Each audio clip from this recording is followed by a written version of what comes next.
ما دام نتحدث عن قطر، هل هنالك معطيات جديدة عن الصحفي محمود بوناب زميلنا اللي هو يعني يتعرض إلى مظلمة في قطر؟ هل هنالك معطيات جديدة حول الصحفي محمود بوناب؟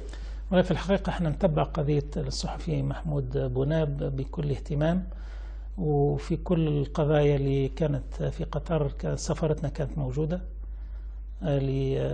لإعطاء الدعم للصحفي محمود بوناب. أنا شخصيا كلمت السيد محمود بوناب هاتفيا وطمنته وأكدت له دعم تونس لحقوقه ولكل ما يحتاجه من دعم سياسي لتونس. كذلك في إطار زيارة أمير قطر إلى تونس كان السيد رئيس الجمهورية طرح الموضوع مع أمير قطر وطلب منه أنه يحاول يتدخل سياسيا لإعطاء حق محمود بوناب. كنا عبرنا في السابق عن أملنا أن القضاء القطري يعني يعطي حق محمود بوناب، وهذا اللي ننتظره إن شاء الله.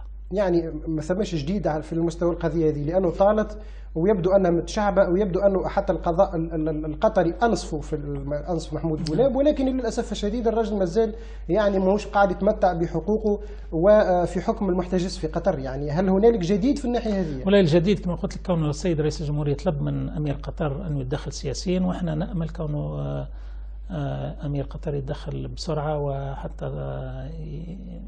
السيد محمود بوناب ياخذ حقه ويصير حر طليق وينجم يسافر. هو للتوضيح هنا هو يعني في قطر خارج، مش في السجن موجود، لكن ما يقدرش يسافر.